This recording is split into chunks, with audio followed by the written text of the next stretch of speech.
Você já passou pela felicidade de fazer esse tipo de corte aqui, ó, e ter a alegria de essa peça trincar bem nessa junta aqui, ó?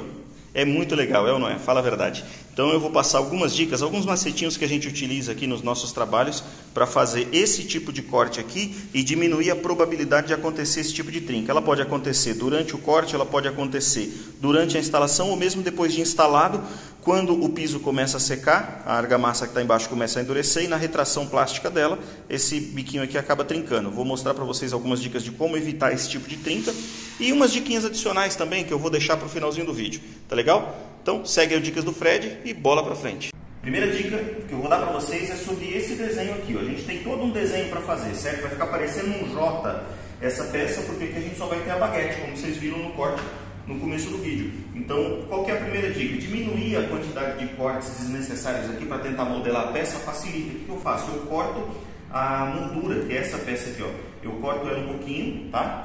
Vocês podem perceber que eu estou passando dele embaixo, eu cortei, retirei com formão, para que eu só tenha o corte dessa face e depois a entrada. Tá legal? Poderia também cortar um pouquinho do batente aqui para a peça entrar de baixo, mas eu acho desnecessário porque aqui é um corte reto. Se esse corte precisasse fazer a cava da porta também, aí eu ia fazer. Mas vamos lá, vamos por aqui, ó, que eu vou mostrar para vocês. Então eu vou fazer os desenhos desses cortes aqui que vão parecer um J, já tirei a medida, fiz com a trena mesmo e a peça já está marcada na posição. Vamos lá que eu vou mostrar para vocês o macete ideal para a gente fazer esse corte, diminuindo a possibilidade de quebra nesse corte mais delicado que a gente tem aqui. Vamos lá. Aqui vocês podem perceber que a gente já tem o desenho da peça para ser cortada, tá? Isso daqui é sobra de risco, então a gente vai cortar esse pedaço aqui, ó. Essa área vai ser excluída e essa aqui é a que vai sobrar. O ponto mais crítico é esse aqui, ó. É esse biquinho aqui, ó.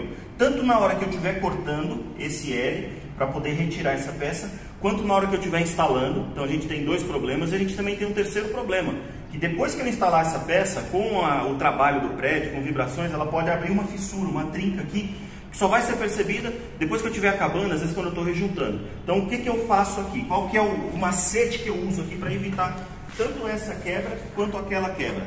Eu tenho comigo sempre, para esse tipo de porcelanato que é muito duro, o hábito de utilizar essa broquinha aqui, ó. É uma broquinha de corte, uma broquinha de 6 milímetros, que faz um furo semelhante ao material que é utilizado no disco, que é um material de corte também, não é uma broca que vai trabalhar com vibração para fazer o corte.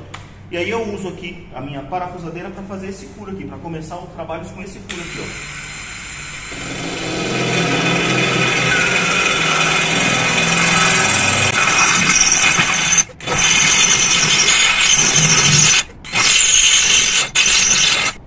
Com esse furo feito agora, a gente pode fazer esse corte, que vai haver uma possibilidade menor, uma probabilidade menor de quebra.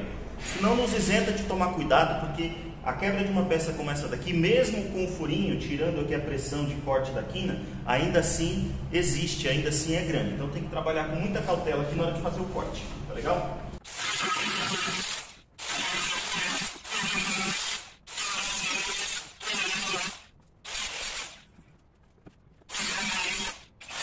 Aqui a gente já fez a parte mais crítica do corte. Nesse daqui você pode perceber que eu não utilizei a furação, porque é um corte relativamente pequeno, é uma abertura de ângulo relativamente pequena.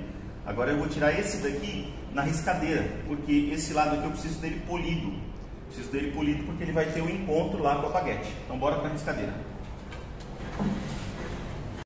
Que a peça já está dentro da riscadeira, já coloquei ela na posição. Vou ajustar a linha de corte, porque não está ajustada ainda. Lembrando que toda essa manobra precisa ser feita com muito cuidado. Legal? Então ajustei lá, como eu tenho um risco de ponta a ponta e esse corte não está no esquadro, o que acontece? Lá está ajustado, mas aqui está 2 milímetros fora. Então eu vou ajustar o lado de cá também. E aí eu coloquei ela na posição agora. Vou fazer o corte da riscadeira, vou fazer a quebra e o polimento. Essa mão de apoio aqui é só para aliviar o peso. Se eu começar a forçar ela demais para cima ou não aliviar o peso adequadamente, essa peça pode te quebrar aqui em cima também. Tá? Essa daqui é a penúltima versão dessa máquina, então ela ainda tem uma alavanquinha, a nova versão já não tem, e aqui a gente faz a quebra. Fiz a quebra da peça. Tem um apoio ali para evitar que ela caia, principalmente para evitar que ela caia em cima desse porcelanato aí que já está instalado. Então eu retiro a pressão da alavanca, deixo ela lá para não ter perigo. E agora eu vou mais uma vez tirar com bastante cuidado. Já pensou se eu estou tirando aqui e quebra a peça? Aí eu vou passar uma vergonha danada no YouTube.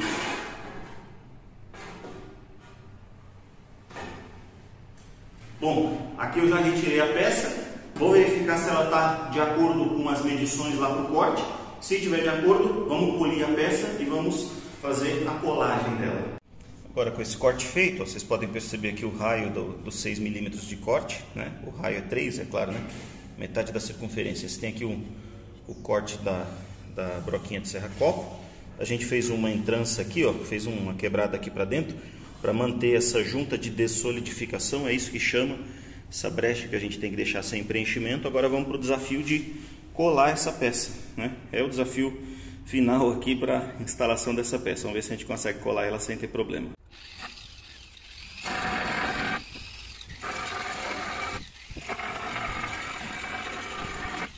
E aqui já está instalado.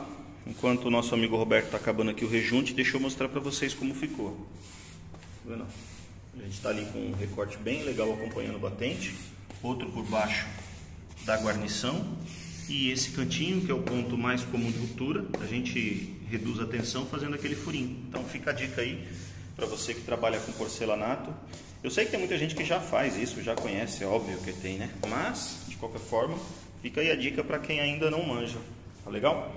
Uma oportunidade a mais aí para você diminuir as quebras na hora de fazer a instalação do porcelanato. Estamos aqui finalizando o rejunte, já está aplicado uma boa parte dele, é só terminar de fazer a limpeza para a gente empapelar o restante e liberar para pintura. Essa faixa de lá já está rejuntada e empapelada. Agora a gente vai liberar para pintura e depois que a pintura, marcenaria e marmoraria estiver prontas, a gente vai consumir esses 4 sacos de argamassa na instalação do roda-banca e daquela faixa ali também que vai ser no porcelanato. Se você ainda não segue aqui na internet, já procura aqui o botãozinho para nos seguir, seja um inscrito aqui do nosso trabalho. Curte, comenta e compartilha, é o triplo C, já é tradição aqui no Dicas do Fred. E até a próxima dica. Que Deus te abençoe. Tchau.